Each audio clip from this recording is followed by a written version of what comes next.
Sa mga kababayan natin, konting ano lang, no? Paalala, yung reminder lang. Si Kian De Los Santos, yung 17-year-old na bata na pinatay ng 3 pulis bilang bahagi ng drug war, walang kalaban-laban, 2017. Of course, nakulong, nasentensyahan yung 3 pulis. Pero syempre, hindi naman siguro doon natatapos yun, no? So gusto ko munang tanongin, ano ba yung, dali nyo nga kami ron sa emosyon na tumatakbo sa utak ninyo itong mga kapamilya ninyo, nung finally, nakita nyo, nabaritaan ninyo, na inaresto na po si dating Pangulong Rodrigo Duterte. Ang totoo niyan, Christian, maraming mga nanay, no, yung nagpadala sa akin ng message. Sabi niya, sir, totoo ba to? Sabi ko, ang alin? Yun na, tapos pinapasa nila sa akin yung mga newsfeed. Sabi ko, teka, tingnan ko. Kasi busy din sa trabaho. Sabi ko, teka, ano nangyayari? Sabi ko, bakit may Interpol na daw? Nandun na si General Torre. Tapos may mga pulis na doon sa airport. Yun pala, inaabangan ng pagdating ng ating dating presidente. Tapos, wala lang kasi malay ko ba kung ano lang yon, sinusundo lang o kung ano pa man. Pero nung may mga naririnig akong balita na merong warrant of arrest na raw, sabi ko, teka, iba na to. Iba na, tututukan ko na. Hanggang sa binabasahan na ng kanyang karapatan ng dating Pangulo, na yung Miranda rights ba ang tawag doon. Sabi ko, teka, iba na to ah. Nangingilabot na yung pakiramdam ko. Sabi ko, salamat. Masaya yung pakiramdam na sa loob ng halos 8 o 7 taon ng pananahimik ng mga pamilya, no? Grabe kasi, balikan lang natin, ito yung mga pamilya na minarkahan, tinatakan at kinilala ng lipunan ng panahon na sila yung mga drug addict, mga salot sa lipunan, mga pamilya ito, dapat patayin niya kasi addict, nanlaban yan, kaya pinatay, involved sa droga, nasa drug list. Nakalulungkot, di ba? Tapos, ang mga nanay nung matapos yun, nagpakita sila ng pagpapasalamat. Maraming salamat. At ito yung pinaka-importanting araw sa kanila, yung pangyayari kahapon. No?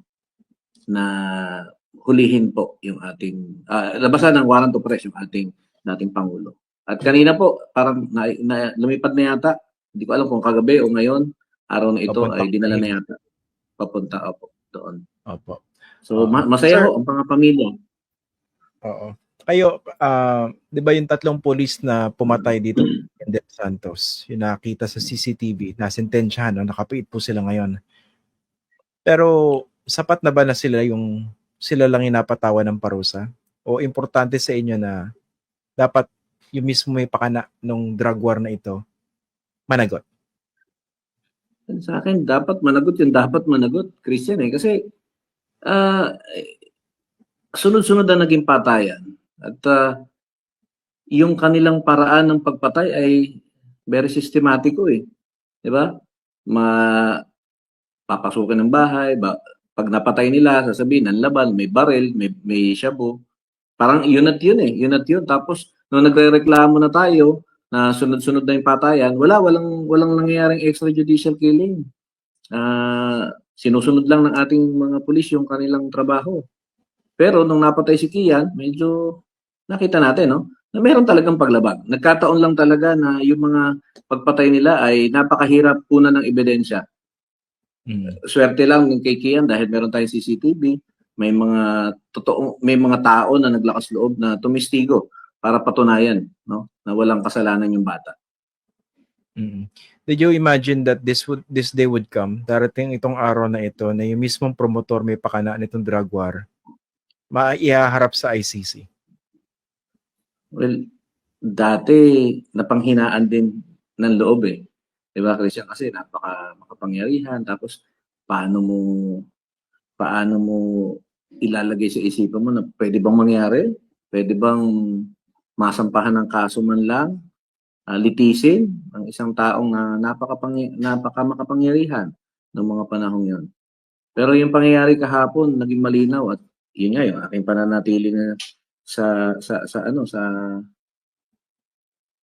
paniniwala ko na laging may katarungan eh, laging may liwanag eh. So yun, talagang grabe ang emosyon kahapon na halos maraming nanay, ako mismo napaiyak din. Sabi ko maraming salamat. Linawin ko lang kasi nagpapasukan na po yung mga resident trolls natin dito. Talagang dito na po sila nabubuhay sa pagpapakalat ng kasamaan at kadiliman dito sa ating programa. Linawin ko lang po sa inyo, no? Kanyang mga hayop kayo. Si Kian De Los Santos, hindi sangkot sa droga. Hindi siya addict, hindi siya drug runner, hindi siya drug peddler. Pero pinunteriya siya dun sa drug war na yun. Tama po ba? Wala siyang pagkakasangkot whatsoever sa droga. Wala po dahil kahit kailan wala silang nailabas na ebidensya mula doon sa mga akusasyon nila. At ang masakit dyan, di ba? Yung pinatay na nga, pinalabas pa na sangkot sa Pinagbintangan pa. illegal na droga. Oo. Kahit nga ho ako, di ba, naalala niyo nun, nung ako'y nasa Senado nung nakaraan, nilabas ko yung aking sentimiento. Di ba, sinabi, di ba, ng ating dating PNP chief, no? Ngayon ay senador. Sabi niya na yung uncle daw at saka yung tatay, siga sa lugar, kinatatakutan, bibenta raw kami ng droga, ginagamit daw namin si Kian. Sa Intel yata daw nila pinanggalingan yun. Sabi ko, laki-laki ng budget ng Intel. Bakit gano'n na ano? Hanggang ngayon naman ho, bakit wala silang mailabas na ano, na ebidensya dito, 'di ba? Pwede Hindi pa lang lang yun. sabihin na halimbawa, yung kapatid ni si Christian Esguerra at saka yung kapatid niya drug dealer. Pero hindi ko binanggit yung pangalan ng kapatid mo. Pwede pala 'yon? Oo. At saka ang naalala ko rin sa pagdalo nyo rin sa Senate hearing na yun, di ba? Nagsalita si Bato, dating PNP chief. Base raw sa intel nila, yun nga raw, siga-siga kayo, tsaka yung kapatid ninyo. Tsaka yung something about your itsura. Yung sa itsura nyo, yung labi raw. Oo, yung sabi daw niya, yung halos madurog na raw yung ngipin Mukhang dahil addict. sa droga. Mukhang addict daw. Ang totoo niyan, Christian, pustiso yung ngipin namin eh. Natural, syempre. Wala kaming gums. Diba? Oo nga. Kawawa naman pala pag hindi maganda ang Kawawa ngipin pala mo. pagka hindi maganda-ganda yung itsura mo at madaanan ka ng mga taong ito na men in uniform, pwede kang damputin base sa itsura mo. Dito sa pagkaka-aresto kay dating Pangulong Rodrigo Duterte, sino sa tingin niyo dapat sumunod? Madami. Yung mga alipores niya. Yung mga nagpatupad nung kanyang kampanya. Siyempre, sino pa ba? Si Bato. Ay, siyempre, dapat managot, sagutin niya. Kasi nga sir, ang liwanag ditong bagay na to, di ba? May due process, di ba? Pwede nila ipagtanggol yung kanilang sarili. Samantalang yung mga kamag-anak namin, sir, yung mga pamilya ng itong mga biktima, hindi nga nila binigyan ng pagkakataon na ipagtanggol yung mga sarili nila. Inaakusahan nilang adik, salot sa lipunan, di ba? Dapat binigyan nila ng due process. Ngayon, sasabihin nila wala silang due process. Hindi na ibibigay yung kanilang karapatan. Yun nga medyo natatawa rin ako nung nadidinig ko yung mga nagsasabi. Tinatanggalan niya ng karapatang pantao yung dating Pangulo, tapos walang due process. Swerte pa nga kasi sinakay siya sa chartered plane, di ba? Ang ganda ng kanya aeroplano. Masarap yung kinain. Tapos haharap siya sa isang korte, nabibigyan siya ng lahat ng pagkakataon para ipagtanggol yung sarili niya. Paano yung libo-libo? Higit 6,000 sa official lang yan, count ng mga Philippine National Police. 6,000. Pinatay lang Tsaka doon pwede siyang kumuha ng mga ng abogado at ngayon parang lahat yata ng remedyo at mga hakbang sa paghingi ng sa kung saang mga ahensya ng gobyerno para pumabor sa kanila ginagawa nila sa kasalukuyan.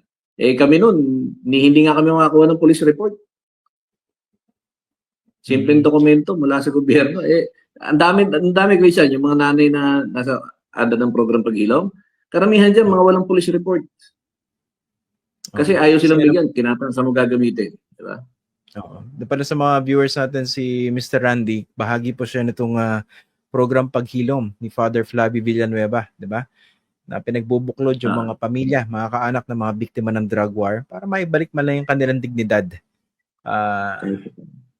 Ayun nga po Ito, nung ko pa gustong tanongin sa inyo to, no? Dahil simula 2017, talagang mabigat yung nangyari dito kay Kian De Los Santos at saka sa pamilya ninyo. Pwede bang ikwento nyo kahit paano yung naging proseso ng paghilom ninyo, ng inyong pamilya? O umabot na ba kayo dun sa punto na yun na talagang masasabi nyo, nagkaroon na ng healing? Well, sa totoo niya, Christian, wala pa din. Well, nahilom na, pero hindi pa lubusan. Kasi RTC pa lang naman yung napanalunan ng kaso ngayon nga, gusto kong alamin, ano na ba update ng gobyerno? doon sa kaso ni Kian. Kasi nanalo sa RTC, meron pang Court of Appeals yan. May Supreme Court pa pala. Di ba? Wala pa rin naman desisyon eh. Hindi nga kami ina-update ng abogado, ng Solicitor General. Wala nga eh. Nung minsan ako yung nagpunta sa kanilang tanggapan, ang sinabi lang ay intayin. Ilang taon na, nag-aantay pa rin kami. Yung danyos nga na in-award doon sa local court, sa RTC, hindi naman na ibibigay sa pamilya yan eh. Yung danyos. Hindi pa nagbabayad? Wala pa yun. For the record, wala yan. Ni piso, wala kami nasisingil. Oh. Paano mo sasabihin na tuluyan? Kasi pag sinabi mong tuluyan, kumpleto. May Supreme Court pa. Ang nakatutuwa nga nito, nung nalaman ko, okay, nag-follow up sa DOJ, Solicitor General na pala yung lawyer namin, humahawak ng kaso ni Kian. Pero matatawa ka, Christian, kasi nung tinanong ko, sino ba yung lawyer ng mga pulis? May Solicitor General din. Si diba? Si Minarte Oo. Guevara. Opo, hindi lang paliwanag sa akin kasi ako yung humingi ng appointment kay Secretary Guevara dati, humarap sa akin yung mga ibang abogado niya. Nung tinanong ko, nga, sabi ko pwede pala yun, isa lang yung lawyer namin pero magkalabang kami. Okay. Pero kumusta yung father ni Kian? Tsaka yung nanay niya, di ba? Yun yung mga naalala namin imahe dyan. Yung ngayon, sir, yung kapatid ko ay na-stroke eh. Kalahating katawan niya yung naapektuhan, kaya hirap po.